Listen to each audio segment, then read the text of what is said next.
नमस्कार, मैं हूं आपके साथ अर्जुन खजूरिया और आपका स्वागत है एचडीवी न्यूज पर। बजट आने के बाद अब प्रतिक्रियाएं भी नेताओं की आना शुरू हो चुकी हैं। ये आपको बताते हैं किस किसने क्या क्या कहा। वित्त मंत्री निर्मला सीतारमण के बजट को प्रधानमंत्री नरेंद्र मोदी ने उम्मीदों का बजट बताया। पीएम मोदी ने कहा कि ये गरीब, किसान और मध्यम वर्ग सभी की उम्मीदों को पूरे करने वाला बजट है। आगे उन्होंने बोला कि परंपरागत रूप से अपने हाथ से औजारों और टूल से कड़ी मेहनत कर कुछ ना कुछ सृजन करने वाले करोड़ों विश्वकर्मा इस देश के निर्माता हैं। दरअसल विश्वकर्मा योजना की बात जो है उन्होंने की इस दौरान। आगे उन्होंने कहा कि लोहार, सुनार, मूर्तिकार, बहुत लंबी लिस्ट है। इन सभी की मेहनत से देश इस बजट में पहली बार अनेक प्रोत्साहन योजनाएं लेकर के आया है। और आगे पीएम मोदी इसमें जोड़ते हुए कहते हैं कि ऐसे लोगों के लिए ट्रेनिंग, टेक्नोलॉजी सपोर्ट की व्यवस्था की। गांव में रहने वाली महिलाओं के जीवन को आसान बनाने के लिए बीते कुछ सालों में अगर बात की जाए तो सरकार ने अनेक कदम उठाए हैं। चाहे फिर वो जल जीवन हो, पीएम आवास योजना हो, ऐसे अनेक कदम उठाए गए हैं। महिला सेल्फ हेल्थ ग्रुप जो है उनके क्षेत्र में है। ऐसी तमाम प्रतिक्रियाएं सामने आई हैं। कांग्रेस सांसद शशि थरूर ने इस बजट को सही भी बताया है। जी हां, कांग्रेस सांसद शशि थरूर ने कहा कि बजट में कुछ चीजें अच्छी थी। मैं इसे पूरी तरह नकारात्मक नहीं कहूंगा, लेकिन अभी भी कई सवाल उठते हैं। बजट में मनरेगा का कोई जिक्र नहीं था, तो मनरेगा का उन्होंने कहा कि मनरेगा इसमें होना चाहिए था। सरकार मजदूरों के लिए क्या करने जा रही है, यह सवाल उठाया। बेरोजगारी, महंगाई की बात नहीं की। कुछ यहां पर विपक्षी नेता हैं जिन्होंने इस बजट को अच्छा भी बताया। सबसे बड़ी बात इस बजट की, क्योंकि हमेशा से अपोजिशन अपोज करता है, लेकिन कुछ नेता इस बीच आए हैं जिन्होंने अच्छा बताया इस बजट को। वहीं केंद्रीय गृह मंत्री अमित शाह ने इस बजट के लिए कहा कि सहकारी क्षेत्र के लिए महत्वपूर्ण निर्णय लिया गया है, जिसमें चीनी सहकारी समितियों की तरफ से 2016-17 से पहले किसानों को किए गए भुगतान को अपने खर्च में दिखा पाने की सुविधा दी गई है इस बार। वहीं आगे अमित शाह इसमें जोड़ते हैं कि इससे करीब 10,000 करोड़ की राहत सहकारी चीनी मिलों को मिलेगी। मैं इस प्रस्ताव का स्वागत करता हूं। तो मिलीजुली प्रतिक्रिया यहां पर सामने आ रही है, लेकिन सबसे अच्छी बात, कुछ विपक्षी नेता इस बजट को सही बता रहे हैं। आगे आपको बताते हैं, कांग्रेस सांसद कार्ति चिदंबरम ने इस बजट के लिए कहा कि इसका एक जो बड़ा हिस्सा है वो राष्ट्रपति के अभिभाषण और आर्थिक सर्वेक्षण रिपोर्ट की तरह है। टैक्स में किसी भी तरह की कटौती का स्वागत किया है। यहां पर कार्ति चिदंबरम ने, ध्यान रखिए, स्वागत कर रहे हैं टैक्स की कटौती का। आगे कहते हैं कि लोगों के हाथ में पैसा देना अर्थव्यवस्था को बढ़ावा देने का सबसे अच्छा तरीका है। यानी कि टैक्स स्लैब जो 5 लाख से 7 लाख किया गया, उसकी तारीफ कर रहे हैं। अगली तारीफ हम सुनते हैं, वो है जम्मू कश्मीर के पूर्व मुख्यमंत्री फारूक अब्दुल्ला, विपक्ष के बड़े नेता। उन्होंने कहा कि बजट में मध्यम वर्ग को मदद दी गई है, सबको कुछ ना कुछ दिया गया है। तो यहां पर विपक्ष के वो चेहरे इस बार सरकार के साथ हैं, इस बजट के साथ, लेकिन कुछ ऐसे चेहरे हैं जो इस पर भी विरोध दर्ज करवा रहे हैं। डिंपल यादव समाजवादी पार्टी से, उन्होंने कहा कि यह चुनावी बजट है, किसानों के लिए कुछ नहीं है, किसानों की एमएसपी की बात नहीं की है।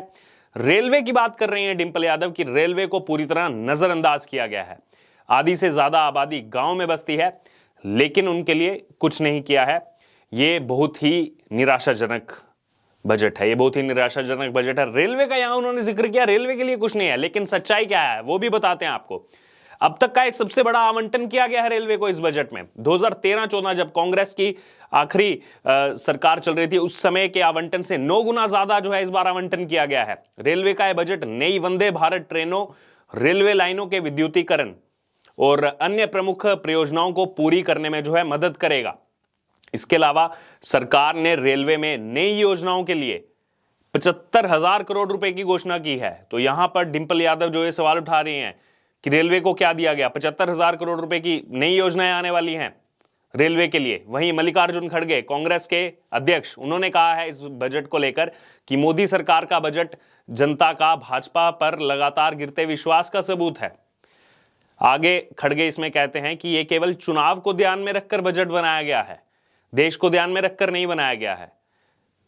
इस बजट में भयंकर बेरोजगारी का हल ढूंढने की कोई भी कोशिश नहीं की गई है, ये आरोप लगाए हैं मल्लिकार्जुन खड़गे ने। आगे वो कहते हैं इस थ्रेड में कि कुल मिलाकर मोदी सरकार ने देश की जनता का जीवन दुश्वार कर दिया है, देश की अर्थव्यवस्था को गहरी चोट पहुंचाई है। और इस कड़ी में आगे वो जोड़ते हुए कहते हैं कि देश की संपत्ति को लूटने के अलावा मोदी सरकार ने कुछ नहीं किया है। हम जानते हैं विपक्ष में है यहां पर मल्लिकार्जुन खड़गे। आगे कहते हैं कि इस बजट को नाम बड़े और दर्शन छोटे बजट कहेंगे, लेकिन हर चीज का विरोध, इसमें कुछ तो सकारात्मक दिखा होगा मल्लिकार्जुन खड़गे को, या वो भी नहीं दिखाई दिया। कह रहे हैं अर्थव्यवस्था को चोट पहुंची। अगर अर्थव्यवस्था को चोट पहुंची है तो भारत लगातार पिछले कई महीनों से 5वीं अर्थव्यवस्था कैसे बना हुआ है? जिस विकास दर की बात की IMF इंडिया को सबसे तेजी से बढ़ता हुआ आगे बता रहा है। वहीं इसी कड़ी में आगे जोड़ते हुए मध्य प्रदेश के मुख्यमंत्री शिवराज सिंह चौहान का भी रिएक्शन सामने आया। उन्होंने कहा है कि यह बजट प्रधानमंत्री के संकल्प और आत्मनिर्भर भारत के निर्माण को पूरा करने वाला बजट है। एक गौरवशाली और वैभवशाली भारत के निर्माण का बजट है। इस बजट में समाज के हर वर्ग का और हर राज्य का कल्याण निहित है। यानी कि उन्होंने हर वर्ग की बात की, हर राज्य की बात की, क्योंकि केंद्रीय बजट था। वहीं इस मुद्दे पर अगर बात की, इस बजट पर बात की जाए तो पश्चिम बंगाल की मुख्यमंत्री ममता बनर्जी ने इस केंद्रीय बजट को जन विरोधी जो है बताया है। कहा है कि इसमें गरीबों का ध्यान नहीं रखा गया। आगे ममता बनर्जी जो है जोड़ते हुए कहती है, दरअसल एक समारोह को संबोधित करते हुए उन्होंने दावा किया कि आयकर स्लैब में बदलाव से किसी की मदद नहीं होगी।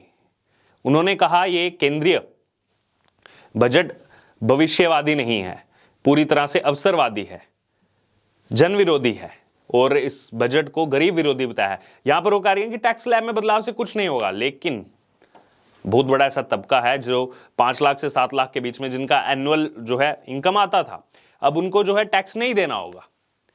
लेकिन यहां पर ममता बनर्जी विपक्षी दल में है, इसीलिए उन्होंने सोचा कि इसको क्यों ना जन विरोधी बता दिया जाए।